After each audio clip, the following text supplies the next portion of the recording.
Amis poudreux, bonjour. Eh bien, nous voici aujourd'hui pour une vidéo que je vais faire en fait, un sujet que je vais faire en deux parties, en deux vidéos, dont une théorique et qui vous présente un petit peu le matériel, et la seconde sera plutôt pratique pour c'est pour le rechargement du chamelot d'Elvigne, voilà, du 1873, voilà, que je vous le montre. Hop, alors j'ai toujours une chaussette, voilà, c'est pour cette arme-là. Hop, voilà, il brille un peu, je l'ai un peu nettoyé. Euh, donc, c'est vrai que c'est pas facile à fabriquer ces étuis parce que c'est forcément des étuis modifiés. Et comme je vous disais, moi je pars d'étuis de 44-40. Voilà, certains utilisent du 44 Magnum. Le, les lèvres de l'étui, les parois sont un peu plus épaisses. Bon, mais moi je fais avec du 44-40, ça va très bien.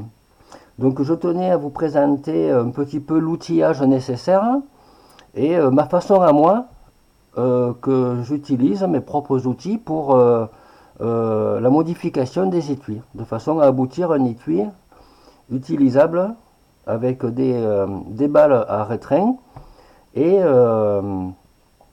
ou des balles rondes même. Voilà. Donc il y a deux façons, soit avec des outils qu'on achète du commerce, hein, qui vont très bien d'ailleurs, qui sont pas très chers, soit avec éventuellement, si on a déjà ça à la maison, on peut éventuellement, j'ai bien éventuellement, se passer de certains outils. Donc j'ai fait une petite liste sur papier, parce que c'est que des mots anglais, hein, forcément, hein, l'outillage. Donc moi déjà, je vous propose d'acheter, qui va très bien, c'est le jeu d'outils. Euh, je l'avais acheté, c'est une très bonne boutique d'ailleurs, un très bon armurier. Euh, chez. Mince, comment il s'appelle? Alors, c'est le 11 mm French qu'ils appellent, ou 11 mm français. Voilà, il est avec trois outils. Vous avez l'outil à désamorcer. Donc, j'enlève la tige. J'enlève la tige de désamorçage parce que l'outil numéro un, je l'utilise uniquement pour recalibrer l'étui. Une fois qu'il a été, que j'ai tiré avec, que j'ai désamorcé, que j'ai passé les étuis au bac à ultrasons, qu'ils soient propres. Je les repasse donc dans l'outil numéro un, ça me recalibre l'étui au niveau de l'extérieur. Voilà, ça le resserre un petit peu. L'outil numéro 2, je vais vous le montrer. Je m'en sers pour positionner la balle, qu'elle soit ronde ou une ogive pointue ou autre. Ah putain, chaque fois c'est chiant à ouvrir ces boîtes. Voilà. Donc l'outil numéro 2, je vais vous montrer ce que j'ai fait. Moi j'ai mis une vis avec un écrou et l'intérieur je l'ai bourré de pâte époxy. J'ai mis une bille ronde sur un étui et je suis venu faire l'empreinte. Voilà, j'ai tourné un peu, j'ai attendu que ça sèche, j'ai enlevé l'excédent, la bavure, j'ai réappuyé un peu avec une goutte d'huile en tournant. Voilà, j'ai une empreinte donc de balle ronde. Et on voit il y a des traces noires, c'est le. Parce que moi les balles rondes que je tournais, enfin que je les roulais avec une huile graphite. Donc ça fait un peu de gris, hein, c'est normal. Et l'outil numéro 3, je ne l'utilise pas. Voilà. Donc ça c'est la présentation du jeu d'outils qui va très bien. J'ai regardé dernièrement, voilà, c'est Municentre. Je l'ai acheté chez Municentre, mais y compris d'ailleurs les accessoires qui servent à raccourcir l'étui. Donc le jeu d'outils Lee, 11 mm French, il vaut actuellement 55 euros. Voilà, c'est cette boîte. Alors après, voilà, que je vous fasse un petit peu la théorie pour le chamelot d'Elvigne. C'était une munition qui, comme le 22 long rifle, vous voyez le 22 long rifle, il a une balle qui a un diamètre aussi gros que l'étui. Donc pour venir sertir, on ne peut pas venir avec un outil autour de la balle et venir appuyer sur l'étui parce que on n'y appuiera jamais. Alors soit on le fait par l'extérieur, moi ça je ne le fais pas. C'est-à-dire que dans mes étuis raccourcis, c'est directement la balle qui rentre en force et que je laisse telle qu'elle. Voilà, la pression tient bien la balle et on n'arrive plus à l'enlever à la main. Il faut vraiment énormément forcer après avec une pince. Donc voilà la difficulté du rechargement du 11 mm 73, c'est ces fameuses balles qui ont le même diamètre, voire même plus que l'étui. Et donc pour le sertissage, c'est pas facile. Donc voilà pour la théorie. Donc le kit de jeu d'outils pour le rechargement. Et après, il faut partir donc d'un étui 4440. Bon, ça c'est un Winchester, hein, mais Winchester ou Starline, moi je le conseille. Pas les celliers Bello, c'est de la merde. Voilà, là je suis clair et net. Moi j'ai failli casser ma tige à désamorcer. Le fond de puits de l'amorce était carrément, c'était un champignon plein de bavures. J'ai tapé l'aiguille à désamorcer dessus. Non, non, non. Donc, et j'enlève maintenant, comme voilà, je vous le remontre, j'enlève mon aiguille à désamorcer de mon jeu d'outil numéro 1, de mon outil numéro 1, qui reste donc uniquement un outil à calibrer l'étui, parce que ça m'évite de le mettre pour désamorcer et de l'enlever pour calibrer l'étui. Parce que j'ai un autre jeu d'outils, ça c'est du 45-70, et l'outil numéro 1 avec l'aiguille à désamorcer me fait office, d'autant plus que moi je l'avais agrandi à l'intérieur, me fait office d'outil à désamorcer universel. Voilà. Voilà, c'est pour le 45-70. C'est l'inverse en fait du chamelot d'Elvigne. Moi, il fallait surtout pas, parce que c'était pour un fusil à un coup, un rolling block. Voilà, c'est comme pour le Sharp. Une fois qu'on a tiré l'étui neuf, qu'il a pris la forme de la chambre, il ne faut plus le retoucher. Voilà, c'est l'inverse en fait du chamelot d'Elvigne où il faut remettre son étui calibré pour repartir toujours avec le même diamètre en haut des lèvres de l'étui pour venir positionner, sertir sa balle. Donc lui me sert maintenant d'outil désamorceur universel. Voilà. Celui-là je le range.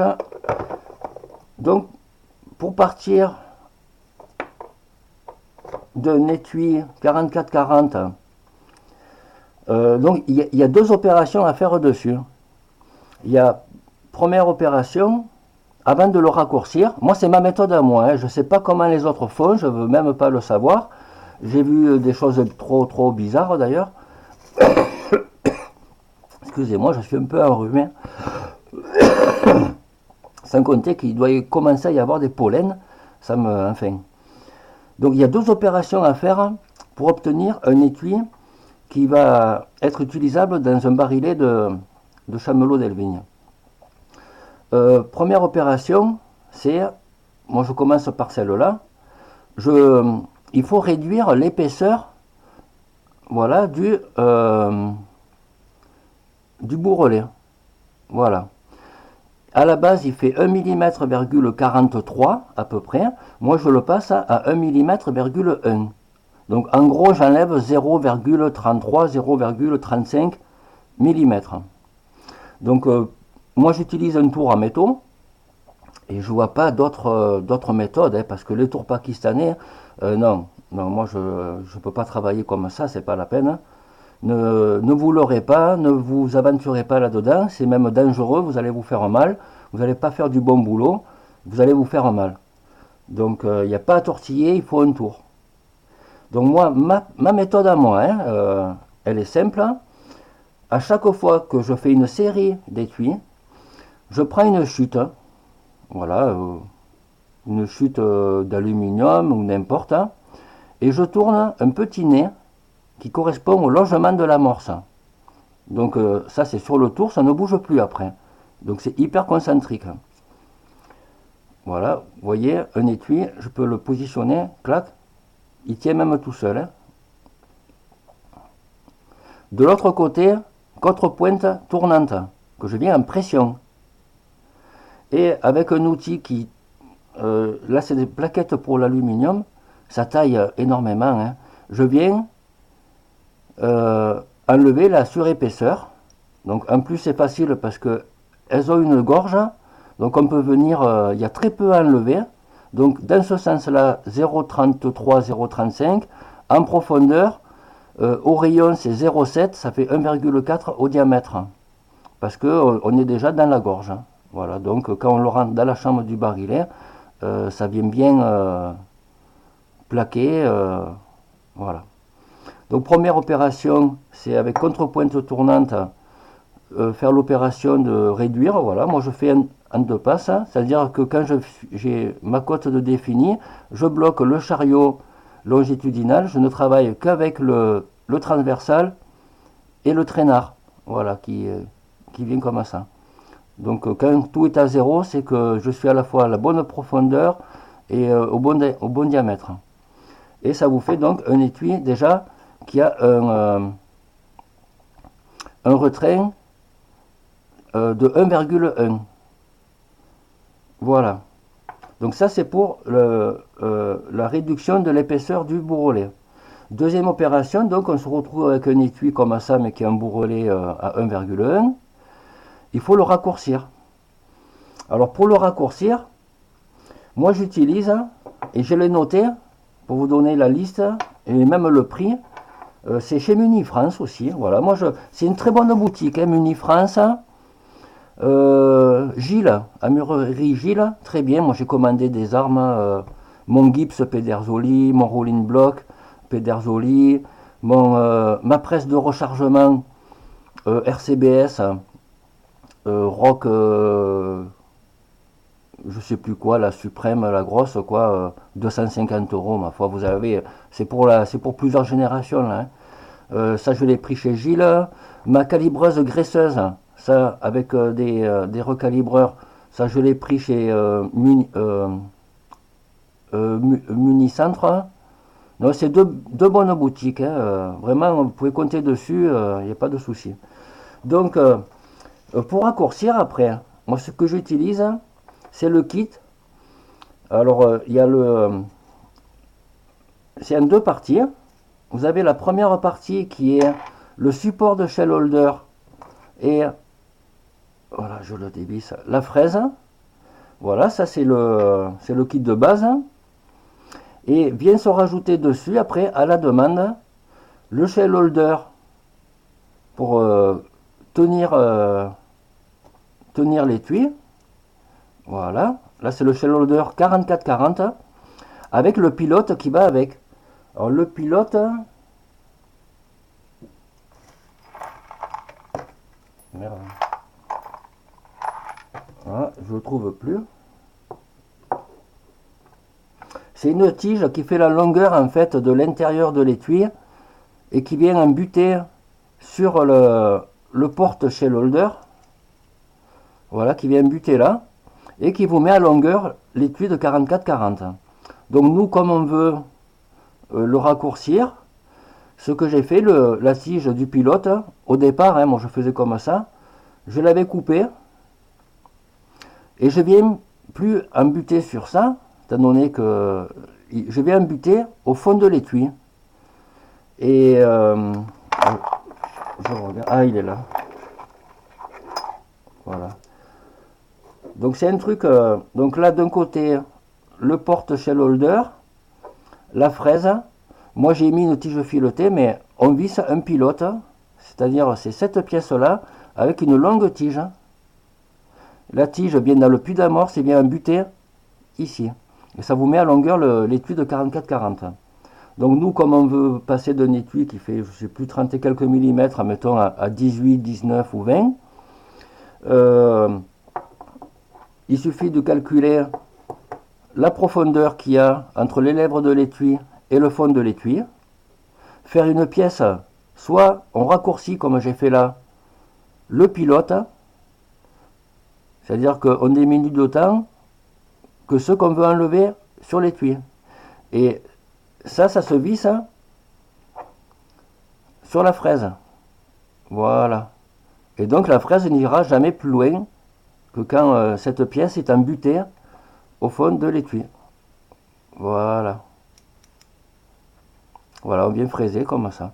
Donc une fois que j'ai fait la première opération sur ma douille, c'est-à-dire le raccourcissement, l'affinement du bourrelet, j'enlève le support qui est guidé par le logement d'amorce, je l'enlève, je mets cette pièce, je mets mon étui, de l'autre côté j'enlève ma contrepointe tournante, je mets la fraise, ici j'ai mis une tige filetée, parce que moi j'ai fait divers, suivant la longueur de l'étui que je veux.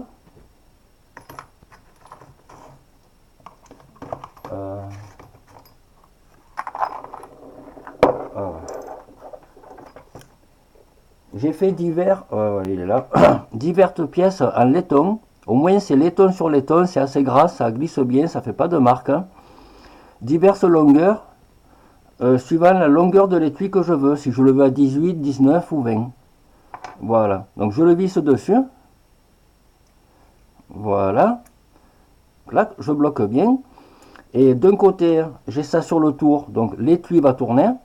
De l'autre côté, sur mon mandrin de ma contrepointe, c'est fixe. Ça vient dans l'étui.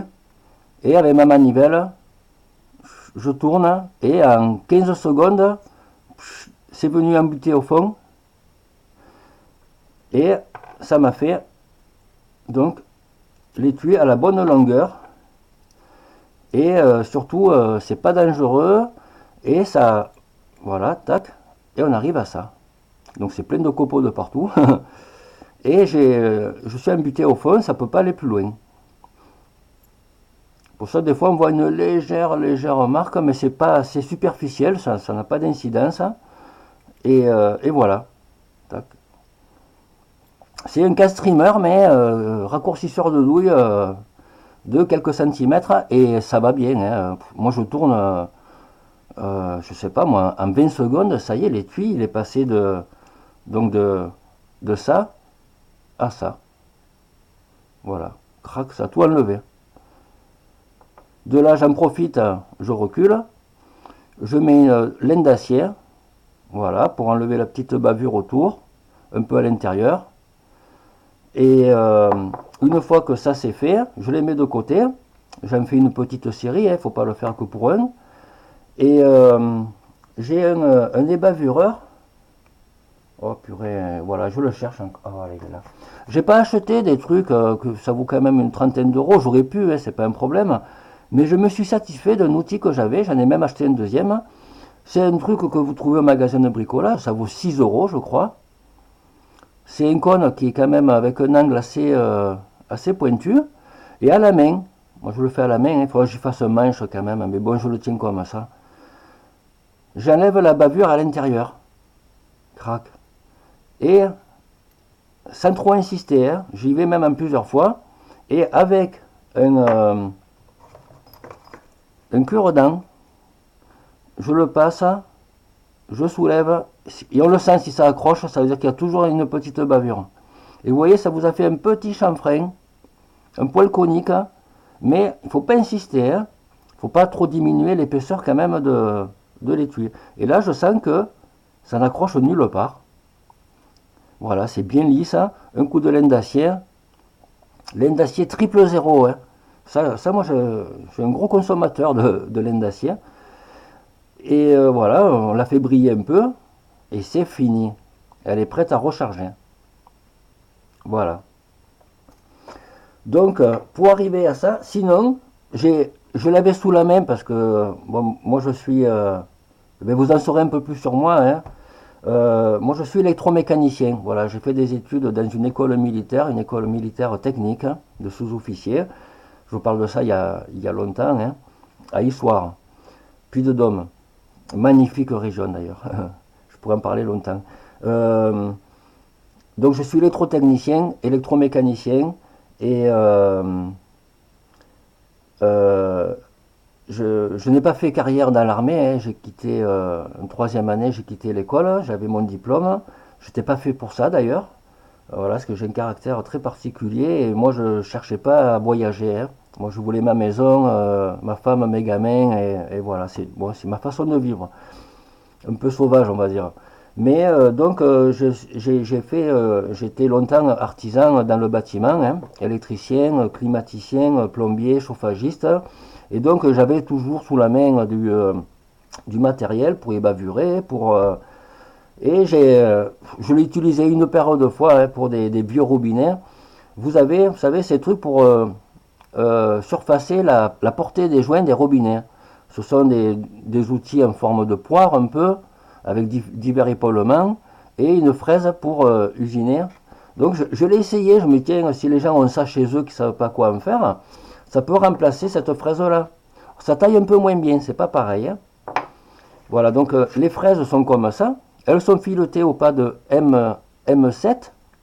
Donc vous avez des vis en M7, je veux dire, c'est des vis soit pour les peintures de volets ou autre. Vous avez du M7, vous mettez sur le filetage un écrou, vous vissez votre fraise en fonction de la profondeur que vous voulez, qui va déterminer votre profondeur d'étui.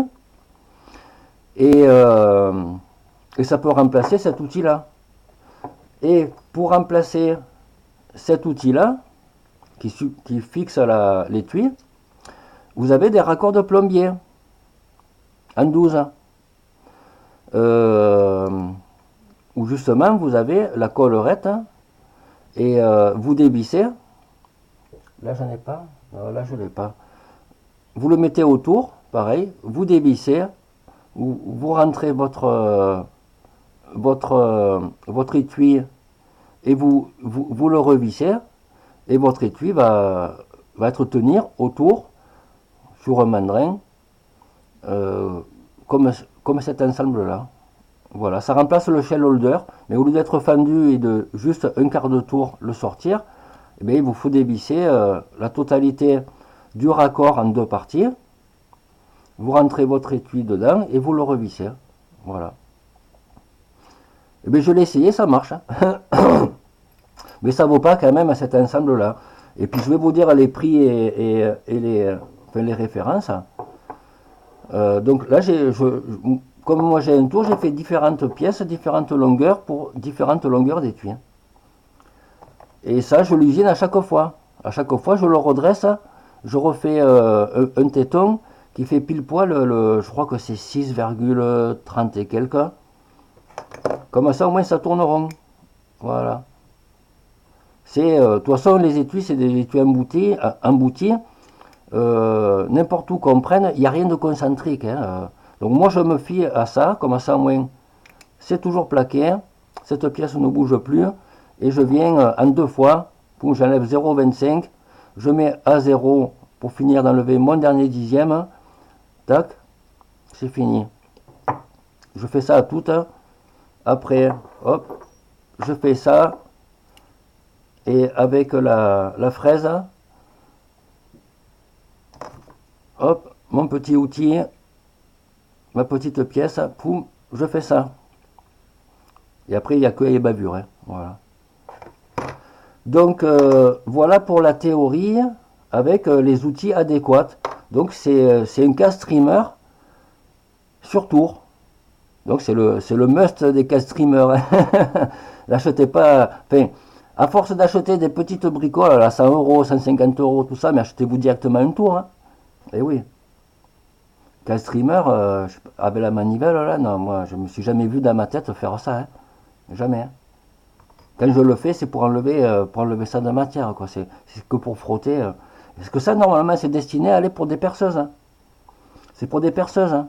Vous mettez ça d'un côté, et de l'autre côté, vous prenez ça, et voilà, ça, c'est guidé par le pilote, hein. Ça rentre dans le fond du puits d'amorce, et vous enlevez juste la matière s'il y a eu un excédent, quoi. Voilà. Mais moi, c'est guidé, c'est tenu par le tour, bien concentrique, c'est tenu par la poupée mobile, quoi. Et donc, on est bien aligné, et ça va très vite. Voilà. Donc voilà comment faire des étuis. Et alors pour les outils, alors le, le support universel avec la fraise, c'est case, trimmer, lit, cutter et lock, stud. Ça vaut 9 euros. Ça vaut pas cher. Hein. Après, le pilote,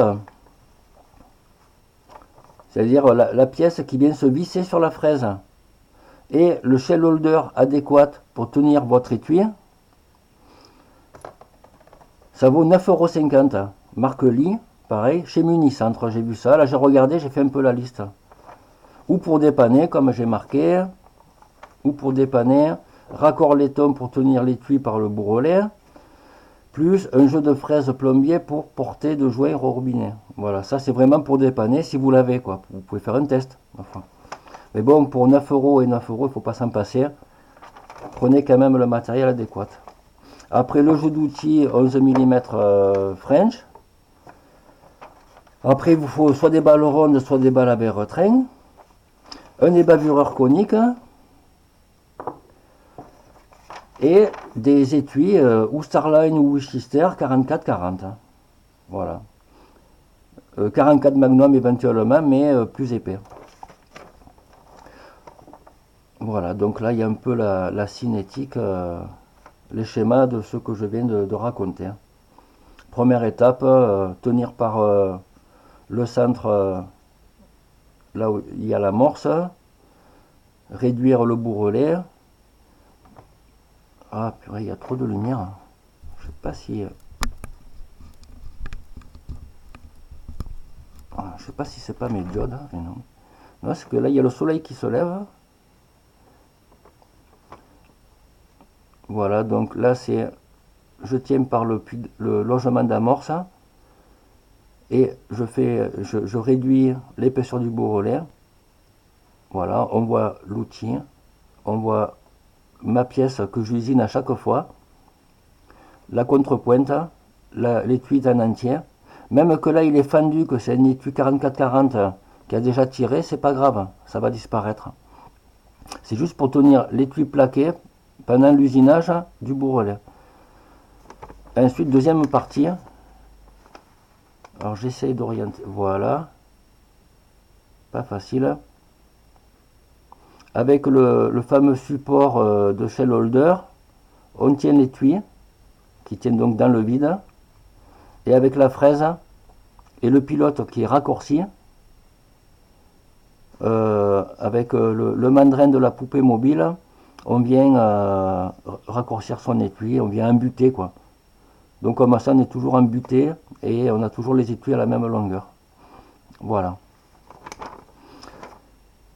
Donc voilà pour la théorie. Donc la vidéo numéro 2 qui aura le même titre parce que je vais en faire une paire là, entre ces deux. Pour vous présenter rapidement un petit produit là, avant que j'aille l'amener à la poste.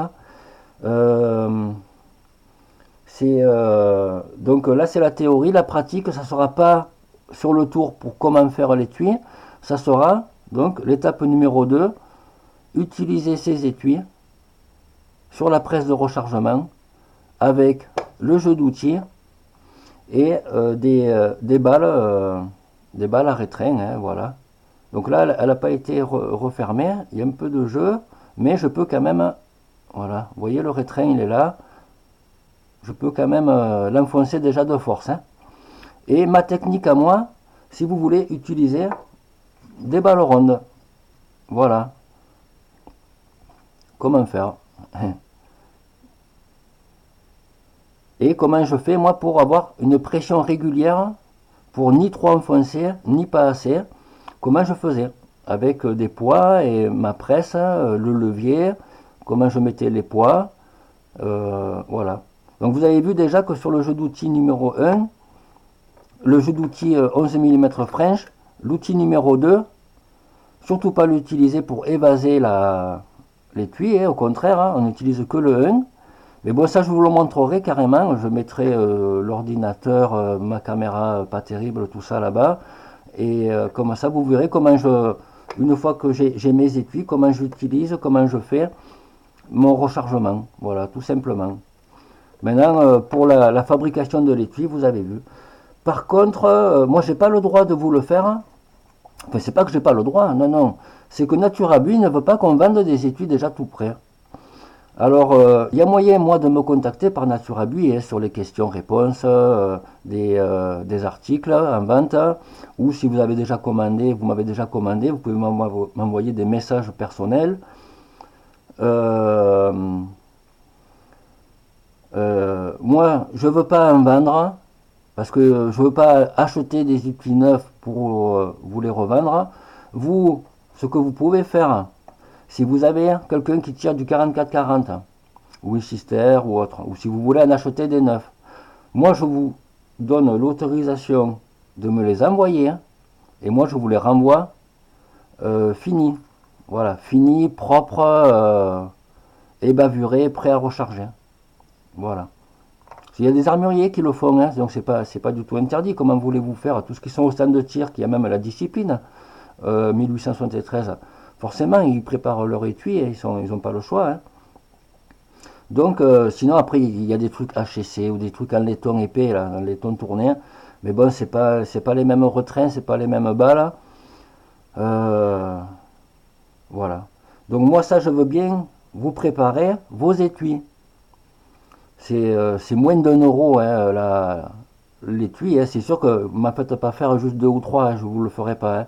Si maintenant vous me dites je vous envoie 25 étuis ou 50 étuis, combien vous me prenez pour me les faire voilà. Si vous m'avez acheté même un truc à 1 euro, comme ça vous avez toutes mes coordonnées, téléphone, vous pouvez m'envoyer des messages personnels par Naturabus, après on se contacte et ça reste entre nous. Voilà.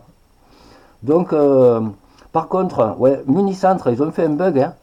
Je l'ai acheté le moule là, qui normalement est pour le 45 ACP, du 452 165 grains. Ça va pas du tout. Hein. Beaucoup trop gros. Hein. Non, non, là, il a marqué des trucs. Je pense qu'il a jamais essayé. C'est pas possible. Non, non. Donc ça, je l'avais fait. Moi, il a marqué, je l'ai fait. Je l'ai acheté, je l'ai fait. Ça marche pas. Non, non, non. Et voilà. Voilà, voilà. Donc oui, prochaine vidéo là, avant de faire la vidéo numéro 2 concernant toujours le chamelot d'Elvigne et le rechargement du chamelot d'Elvigne, il va y en avoir 2 ou 3. Une qui va présenter mes nouvelles boîtes pour les Remington et autres. Mes nouvelles boîtes, j'ai changé l'étiquette d'ailleurs, parce qu'elles sont waterproof maintenant. Ça fait 1 mois là que je les fais waterproof. Comme ça pour l'expédition et même pour les conserver et autres, c'est quand même autre chose. Donc ça c'est cartouche papier. C'est toujours pour des revolvers poudre noire, mais là c'est pour les Remington, les Colt, tout ça. J'ai fait une nouvelle présentation, sans faute d'orthographe, j'ai essayé, parce que j'avais marqué Vectran au lieu de Vectan pour la poudre. Et dans le style un peu américain, mais moi c'est français, j'y tiens, hein, marqué des trucs français. On est en France, c'est fabriqué par un français. Donc voilà, qui vous montre la jolie boîte, hein, comment c'est ce que vous recevez à la maison. Donc j'en ai vendu déjà pas mal.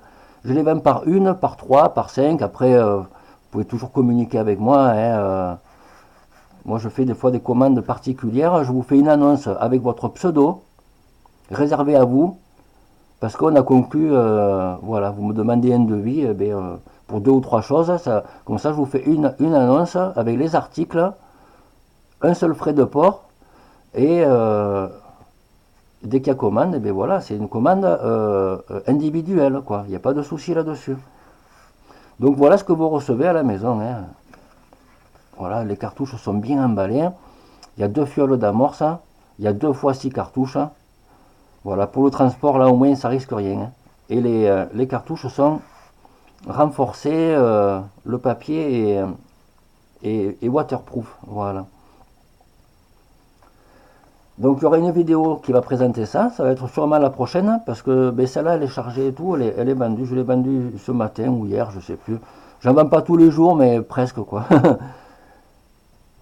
Une autre vidéo que je ferai sur l'évolution que j'ai apportée à mon four lit, vous savez, le lit Pro 420. Des petites modifications que j'ai apportées, qui peuvent être, je veux dire, faites par tout le monde, plus une que j'ai faite, moi j'ai mis une régulation électronique. Voilà. Que d'ailleurs, ça fait au moins une paire de mois, j'en ai acheté d'avance, en me disant, eh ben, tu feras une annonce sur Naturabi pour celui-là qui veut une régulation électronique de son four lit. Voilà. Vous avez Liman qui en a un four, avec la même régulation, mais bon, le four il vaut 350 euros. Voilà. Moi, pour 60 euros, je vous fais, mais je vous le montre, hein. Bon, ça c'est le relais avec le diffuseur de chaleur. Euh, la sonde qui résiste jusqu'à 1350 degrés. Et la régulation électronique qui va jusqu'à 700 degrés. Voilà. Donc j'en ai d'autres, j'en ai qui sont en fonctionnement. Mon four électrique lit est régulé maintenant avec ça. Donc c'est un gros, hein, c'est pas le petit. Et c'est super, c'est facile. Franchement, je revis. Je sais à quelle température je règle mon plomb. Voilà, c'est très facile d'utilisation. Suivant les moules, suivant les balles, je mets 450, 480, voilà, 420, ça dépend. Et ça monte, ça régule. Quand on rajoute du plomb, boum, ça descend, on attend que la température remonte. Il y a l'affichage température programmée, température actuelle, qui est saisie par la sonde. Et ça monte et ça régule après. Boum. Ah, c'est super, super, super. Donc je crois que pour une soixantaine d'euros, vous aurez tout. Voilà, y compris même une petite patte en acier que je fais pour relier la sonde pour la fixer sur votre four. Voilà, qui va descendre jusqu'en bas du four et non, c'est j'en ai acheté d'avance parce que il m'est arrivé une petite histoire en fin d'année là, entre Noël et jour de l'an. La résistance de mon four lit Pro 4 a cassé. Voilà, j'en ai fait baver, remarquez, pendant des années. Hein. Donc non seulement chez Municentre, parce qu'il n'y avait que eux qui l'avaient en stock, j'ai racheté une résistance, mais chez Dupré, ah oui, très bon armurier aussi, Dupré, il est à Bernay, dans le nord là-haut. Très, très, très, très bien, hein. Et puis même j'ai déjà communiqué par téléphone avec lui, il est très, très sympathique. J'ai acheté mon deuxième four, d'ailleurs que j'ai acheté le premier chez lui, un deuxième four lit Pro 80, parce que je risque de travailler avec deux fours, un au-dessus de l'autre, en cascade, que un me préchauffe le plomb avant de le mettre de façon régulière dans le deuxième. Et les deux, bien sûr, réglés avec une régulation électronique. Voilà. Ça m'évite d'attendre à chaque fois que je le remplis. Voilà. Parce que j'ai des moules qui peuvent, je veux dire, à la demi-heure, vous passez 2 kg de plomb à la demi-heure à peu près. Donc il se vide à vue d'œil. Hein. Il se vide à vue d'œil et donc c'est pour pouvoir travailler longtemps sans m'arrêter. Voilà. Et ça évite d'avoir sur le second four qu'on utilise pour le remplissage des moules, ça évite d'avoir un petit peu des chocs thermiques moi je le vois, il passe de 480, admettons, à 320. Donc tout redurci, il va remettre un quart d'heure avant de remonter à 480, admettons. Et voilà. Donc il y a pas mal de vidéos, hein, vous avez vu, hein, que je vais vous faire là rapidement. Les présentations des belles petites boîtes de cartouches, l'évolution des fours, du four, j'ai trouvé une solution bien pratique quand il goûte. Voilà, j'ai fait un trou dessous, enfin bref. Le mieux c'est que je vous le montre. Donc là, ça sera sur place là-bas. Voilà. Bon, ben écoutez, voilà pour la partie théorique, la partie présentation des étuis, ce qu'il faut faire absolument, hein, parce que si vous laissez le bourrelet, c'est pas la peine, ça va accrocher à chaque fois et vous allez forcer pour rien. Vous allez abîmer même les pièces mécaniques de votre revolver. Donc voilà la théorie, la pratique.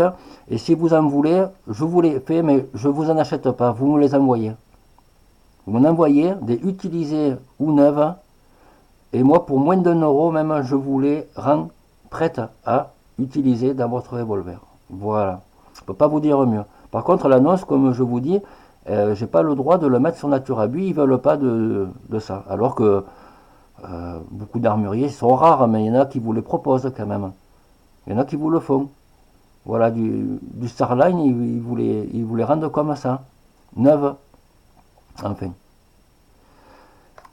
Naturabi, c'est devenu un peu particulier, et d'autant plus depuis les nouvelles lois, là, depuis le 1er août 2018, c'est devenu un peu pas facile, quoi, on va dire. Tout simplement pas facile, ni pour nous, ni pour eux.